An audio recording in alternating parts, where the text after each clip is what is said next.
See, the book helps young managers, young leaders, uh, how to maximize every opportunity that comes across in their career. Uh, some of us don't realize that there is an opportunity which you can really do very well in, but we just meander through it in a routine manner. So the book talks about how every situation that you are faced with, how can you really turn it to your advantage and to the advantage of the larger society, the larger community as well, by giving your best, by seeing what else can be done, what can be done to really, as I said, maximize that opportunity. So it works around my personal experiences and that of observations of other leaders over the many decades that I have been working with organizations and for organizations.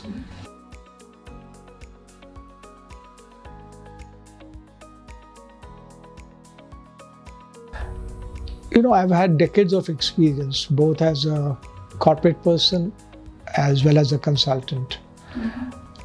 As a corporate person, as I said, you go through actions without realizing what is the implication of that. I did reasonably well in my career as a corporate person. But I think I realized as a consultant that the reasons why I did what I did and the impact that it had through the reflection that I got to learn as a consultant.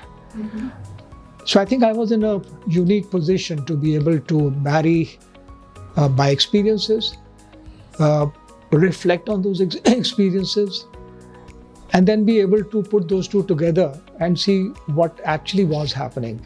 So it was an outside-in view of the past, relating it to the current, and then being able to share those ideas, those experiences with young leaders.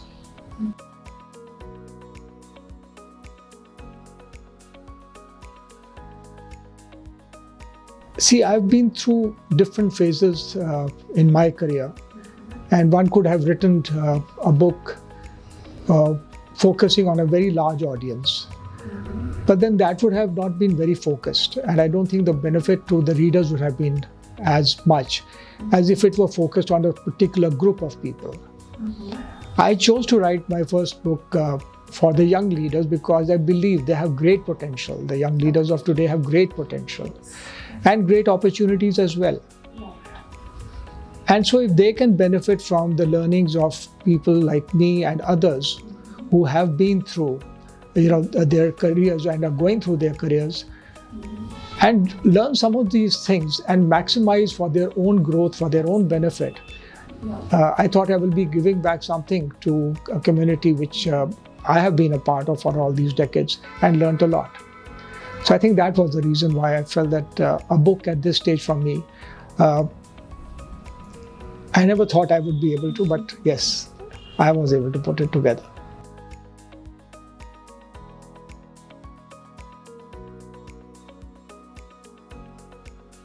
You know, in fact, when we put this title together as well as the way it has come out,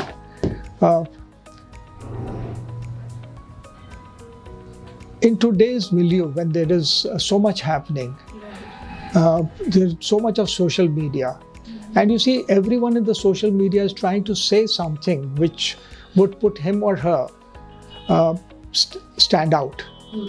Right? They share their experiences, they share whatever they are doing. And the basic purpose I see is that people want to stand out as individuals. They want to be seen as individuals and not as being part of a crowd. I think that's a very major need which is evolving with people now. Similarly, it's true for leaders as well. Leaders can stand out and should stand out, right? Because that's the only way they would be able to leave a mark, right, on leave a legacy, right? So leaving a legacy, I think, is very important to me. And if you want to leave a legacy, you must have something specific to say, something different to say, or a different way of saying the same thing. So that's the approach I took, and that's why I felt this title would probably resonate with today's young leaders who have a great innate need and ability to stand out from the crowd.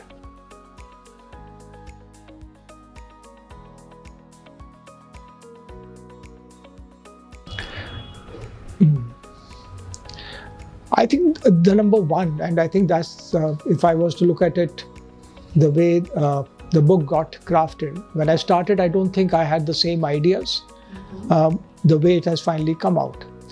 But I think the number one thing which I have found in my career, and I see in careers of other leaders as well, is to be able to define your purpose. Right? Purpose means what is so important to you, what really drives you on a daily basis. Absolutely. Right?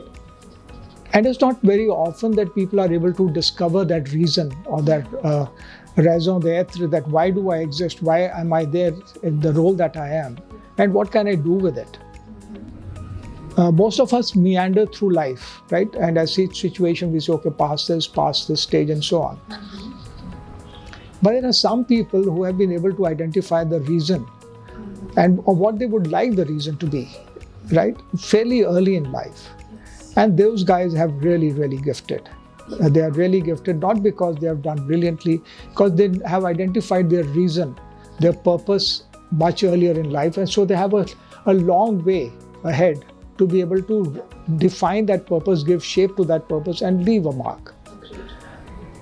All of us are not so fortunate, right?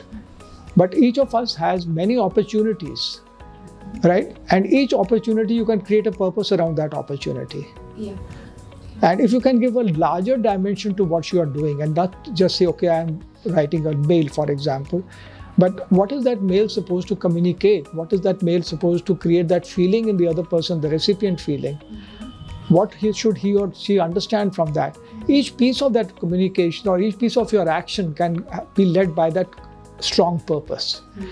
So if you have a strong purpose, I think that's one thing which I would say a person, this book should be able to give. The second thing, which is, I wouldn't say they're equally important or not, because I think they are, is to actually be able to know yourself. So growing up as a young leader, I don't think we had those advantages in my era of various instruments available to you which help you to understand and identify yourself, or what your strengths are, your weaknesses are, what motivates you. But today there are so many instruments, there's so much of know-how available to you, which help you to learn a lot more about yourself. So introspection, reflection, etc., some of us are gifted, right? But most of us are not. So when we get feedback, there is a way of receiving that feedback which some of us tend to push back, not receive it. But here you have a situation where your own responses are telling you what you are, right? And so you don't necessarily have to deflect those, but absorb those, and which help you to understand yourself. So I think that's the second point, knowing about yourself and accepting yourself, and then saying, okay, what do I need to do about it? And that takes us to the third step, that, okay, if you know what you want, what you are, then the question comes that, okay, what do you want to be? And then are there ways and means available to me to be able to go to where I want to be? And I think that is the third part of the book. And what it says is that you can learn through yourself. You don't necessarily need to go through major programs or structured programs alone. It helps. Sure, of course, giving a structure to your learning and development helps. But I think 80-90% of it is actually dependent on yourself. Life teaches you so many things. And that's why I say life is a laboratory, right? And if you can go through it, reflect on what you are doing, and learn from that, I think there's no better way. So that's the third element, that construe life as a laboratory, as a lab, and learn from that on a daily basis. And that comes through reflection. The fourth part, which I think is very important in today's context, is, and that again brings me back to social media. I think the need to network is very high with people. Right? The world of influencers is a new world, right? It did not exist a few years ago. But that's the reality of life today. And I think young leaders must learn that you don't have to be an influencer in the way that social media necessarily talks about, but you need to have a network. You need to, if you really want to make an impact on society, you need to create your forces around you, right? So when you go to battle, and life is a battle in some form, when you go to battle, you carry forces, you create allies, right? And that is what is the fourth part. How do you create allies? How do you create a network which supports you in what you want to achieve, right? So social media focuses more on relationships, etc. But relationships with a purpose, now you can see it. There is a purpose. You know yourself. You want to achieve bigger things in life because purpose tells you what do you want to achieve. You want to make an impact on what part of society, on family, your village, your city, your country, your world, where, right? And the bigger the purpose, the bigger the network you want to create. The bigger the grid you want to create, which will support you in achieving that purpose. I'm saying that's the fourth dimension I would look at. And finally, the fifth one, which is, I think, intrinsic in all this is, alone you cannot achieve your purpose, right? Which means you must collaborate. You must learn how to work with others, right? The situation of being I am the only leader does not work today, right? So a good leader would always have collaborations, not competition alone, right? And when you collaborate, that's an ongoing process. It's not a one-time thing. Aligning, teaming, collaborating, these are three terms which I call as ACT in the book. I think that's a very powerful thing. If any successful leader that I have seen, the process of aligning is a continuing one. It's not that I have aligned you today, but tomorrow. It's aligned now, it's permanent. No, nothing is permanent. Situations change, and you constantly keep the process of alignment has to happen. I think these are the 5 things I would say which is there in the book, which I think helped me to communicate a story a little more constructively.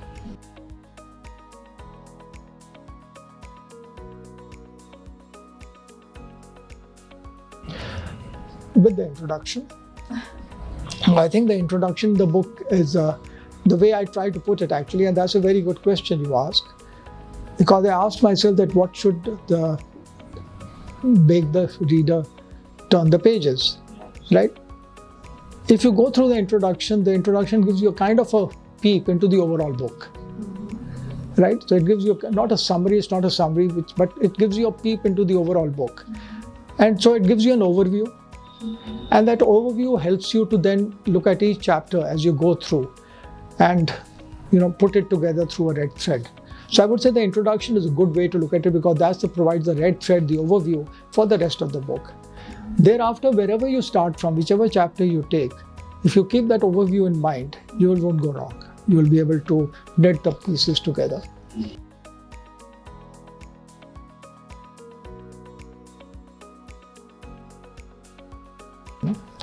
I think it will vary from individual to individual what they would like to do. But I hope the book would encourage them to sit back and say, okay, so what is my purpose? I think the starting point will always be this.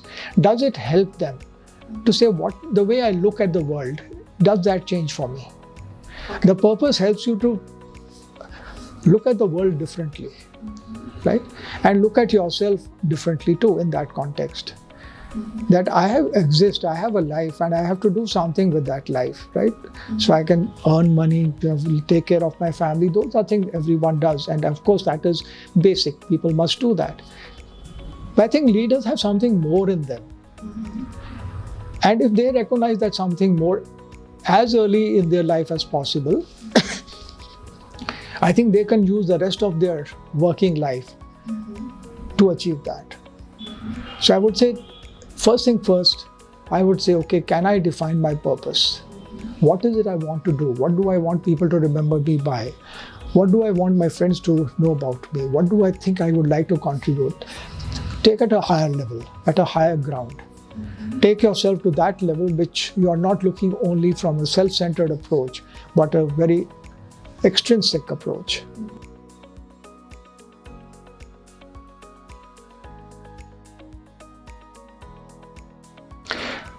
I would love for readers to reach out to me, because I think I would be only able to complete a loop. Right. Like, very much like what you are asking me questions. I'm sure through this process, you're asking these questions. If a reader was to ask me these questions, and I would to give the same responses like I have given to you, you would feel that, yes, I want to learn more, right? I want to do something more. So if a reader wants to reach out to me, I would love it, right? I would be able to take pieces from what they are wanting to learn, what I have to offer, and be able to give them something more than just what the book has to say, because book says is a one way of communicating, right? But I hope it starts a conversation with the reader for me, a relationship with the reader for me, which goes beyond the book, right? So they can take more out of the book, out of whatever is there, than what the written word says, because communication is at many levels, as you know.